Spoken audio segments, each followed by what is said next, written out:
మొట్టమొదటి ప్రధానమంత్రి దేశ స్వతంత్రం వచ్చిన తర్వాత పండిత్ జవహర్లాల్ నెహ్రూ గారు కరువు కాటకాలతో ఆకలితో అలమటిస్తూ బురద మట్టి తిని బతుకుతున్న ఈ దేశానికి ఇరిగేషన్ అదే విధంగా ప్రపంచ దేశాలతో పోటీ పడడానికి ఎడ్యుకేషన్ ఒక విధానంగా తీసుకున్నాడు. అందుకే ఈ రోజు దేశంలో ఉన్న యూనివర్సిటీలన్నీ పండిత్ జవహర్లాల్ నెహ్రూ గారు ప్రారంభించారు. ఈనాడు పెద్ద పెద్ద ప్రాజెక్టులు బాక్రానంగా నుంచి మొదలు పెడితే నాగార్జున సాగర్ వరకు, శ్రీశైలం వరకు, ఎస్ఆర్ఎస్పి వరకు తెలంగాణలో ఉన్న ప్రాజెక్టులు, సాగునీటి ప్రాజెక్టులను మొదటి ప్రధానమంత్రి పండిత్ జవహర్లాల్ నెహ్రూ గారు ప్రారంభించారు. ఆయన విధానం ఈ దేశానికి అందించిన గొప్ప వరం ఎడ్యుకేషన్ అండ్ ఇరిగేషన్. ఈ రెండింటిని మొదటి ప్రాధాన్యత కింద తీసుకున్నాడు.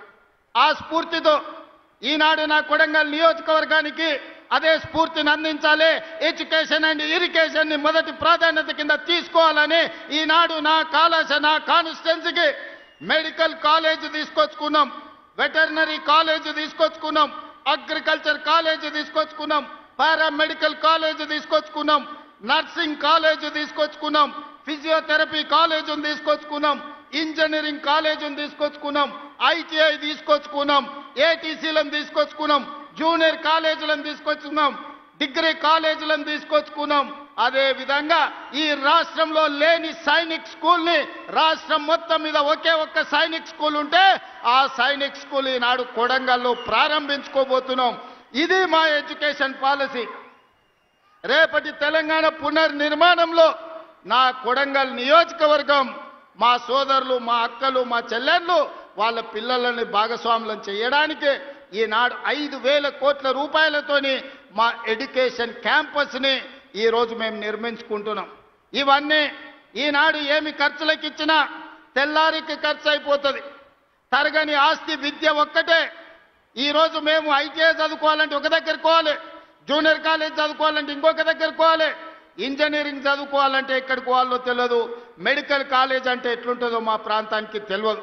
అందుకే రాష్ట్రం నలుమూలల వలసపోయినట్టు పొట్ట చేత పట్టుకొని చదువుకోవడానికి మేము వెళ్ళడమైంది.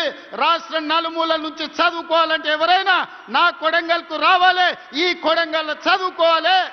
ఎవరైనా గొప్ప చదువు చదవాలి అంటే, గొప్ప చదువు వాళ్ళ పిల్లలు చదవాలంటే తల్లిదండ్రులు అయ్యా పిల్లగాన్ని కొడంగల్ పంపించారు, మంచిగా చదువుకుంటాడు, మంచి చదువులు చెప్తారు కొడంగల్ అని రాష్ట్రం నలుమూలల అమ్మలు మాట్లాడుకోవాలని ఇవాళ కొడంగల్ నియోజకవర్గానికి ఒక ఎడ్యుకేషన్ క్యాంపస్నే తీసుకొచ్చినాం. ఇవాళ మీ అందరు మంత్రివర్గంలో 100% సహకరించడం వల్ల ప్రతి గ్రామంలో పాఠశాల నడుస్తుంది, ప్రతి మండలంలో చదువుకునే కాలేజీలు వచ్చినాయి. నియోజకవర్గానికి మొత్తానికి ఒక ఎడ్యుకేషనల్ క్యాంపస్. ఉస్మానియా యూనివర్సిటీలో కూడా ఇన్ని ఫ్యాకల్టీస్ లేవు, ఇన్ని కాలేజీలు లేవు అక్కడ ఉండే క్యాంపస్లో. కానీ అదే కొడంగల్లో ఈనాడు వాటన్నిటినీ ఒకే ప్రాంతంలో కేంద్రీకరించి ఈరోజు పనులు ప్రారంభించుకున్నాం. సరిగ్గా 16 నెలలు తిరిగే లోపల ఇది ఒక అంతర్జాతీయ స్థాయి ఎడ్యుకేషనల్ హబ్గా దీన్ని మార్చడానికి మేము ప్రయత్నం చేస్తున్నాం. ఇదే కాదు, మాకు కరువు, మాకు కందులు తప్ప ఏం పడవు. మా ప్రాంతంలో ప్రజలు, రైతులు కందులు వండించాలి, కల్తీ కళ్ళు తాగాలి, ఇంతకంటే మా జీవితంలో ఏం లేదు. మా అక్కలందరికీ తెలుసు. కష్టపడి బాయికాడు నుంచి, పొలం కాడ నుంచి ఇంటికి వస్తే కందిసేను కోసి సాయంత్రం పూట కల్తీ కళ్ళు 2 సీసాలు తాగితే కానీ మా నొప్పులు పోవు. ఎట్లా బాగుపడాలి మేము ఆలోచన చేసి విద్యుత్తునే కాదు ఇరిగేషన్ ప్రాజెక్టులు కట్టాలని, అందుకే కృష్ణా నది జలాలు మా పక్క నుంచి పోతుంటే చుక్క నీరు రాక ఎడారిగా కరువు ప్రాంతంగా ఉన్న కొడంగల్ను, నారాయణపేట, మక్తల్ని కృష్ణా నది జలాలతో తడపాలి అని మక్తల్, నారాయణపేట, కొడంగల్ లిఫ్ట్ ఇరిగేషన్ ని ప్రారంభించుకోవడమే కాదు, దాదాపు 5,000 కోట్ల రూపాయలతోటి ప్రతి ఎకరాలకు నీళ్లు ఇవ్వాలని మా మిత్రుడు శ్రీహరి గారి ప్రయత్నం వల్ల భూసేకరణ సంవత్సరాల కొద్దీ వాయిదాలు పడుతుంది. 95% రైతులు స్వతంత్రంగా ముందుకొచ్చి వాళ్ళ ఆమోదం ఇచ్చి కాగితాలు ఇచ్చి మీరు ప్రాజెక్టు కట్టండి, మేము అండగా ఉంటాం, మా పొలాలు పోయినా సరే మా ప్రాంతానికి నీళ్లు రావాలని ఇవాళ మా రైతులు ముందుకొచ్చి భూములు ఇచ్చిండ్రు. రేపు మంత్రివర్గంలో ఆమోదం పొందితే 3 నెలల్లో ఉధృతంగా పనులు జరుగుతాయి. 3 ఏళ్లలో కొడంగల్లో ఉండే ప్రతి మారుమూల ప్రాంతానికి కృష్ణానది జలాలను తీసుకొచ్చి ఈ భూములను తడిపి మా రైతాంగాన్ని ఆదుకునే బాధ్యత ఇవాళ